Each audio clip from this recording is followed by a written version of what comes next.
Sabi niya, that is a dangerous thing. Sabi niya, if you open the Constitution to amendments, you do not just open it to economic provisions. You open it for all amendments of the Constitution. At nagsagutan na silang dalawa sa harap ko dahil sa ating Constitution.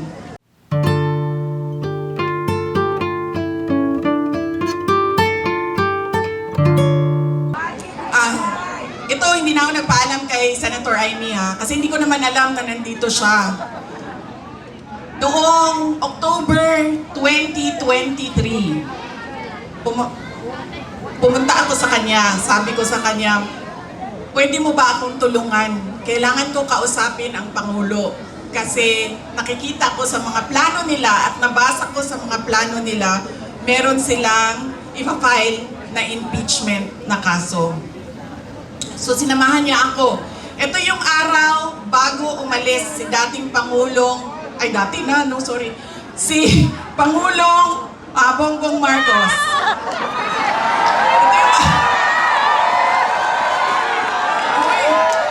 Hindi ko sinadya yun. Hindi ko sinadya yun, ha? Nakailan na, kayo lahat, kailan ng sedisyon. Kayo dyan, may kaso na kayo bukas. Wait lang. So, ito yung araw na paalis siya, papuntang Amerika. Pumunta kami, sinamahan ako ni Senator Amy. Siya yung kumuha ng oras ng schedule para makausap ko si BBM. Noong nandun na kami, binanggit ko sa kanya ang impeachment. Pero hindi yung impeachment ang gusto kong marinig ninyo na kwento ngayong gabi na ito. Doon sa pag-uusap naming kaming tatlo lang yun pasensya na silang dalawa. Marites yung nandoon sa harap, nilang dalawa. Nag-usap kaming tatlo, nabanggit ni BBM ang pag-amenda ng konstitusyon. At sinabi niya na, madami siya sinabi, pero ang gist ng sinabi niya ay, we will just amend. Kasi English man sila pag mag-istorya, no? So ako dito, kuya maning, in English, ay, we will just amend the economic provisions of the Constitution. Nakirinig ko at nakita ko talaga na sumagot si Senator Amy. Sabi niya, that is a dangerous thing. Sabi niya, if you open the Constitution to amendments, you do not just open it to economic provisions. You open it for all amendments of the Constitution. At nagsagutan na silang dalawa sa harap ko dahil sa ating Constitution.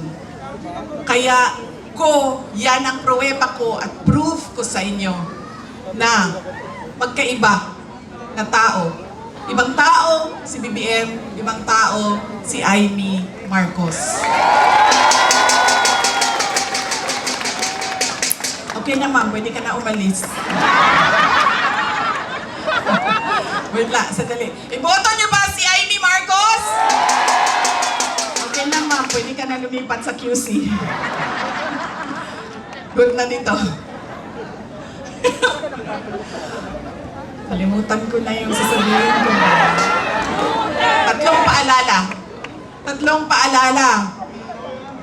Hindi natin tinitingnan kung ano ba yung mga pangako niya noon. Tumakbo siya noon, may pangako siya. Binigay ba niya?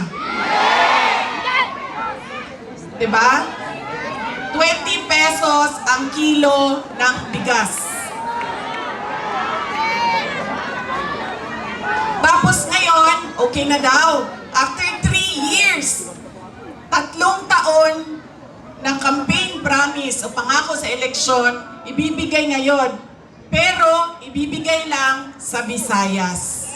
Para bang hindi kayo nagugutom dito sa syudad ng Maynila. At parang hindi nagkukulang ang pera ninyo pambili ng pagkain.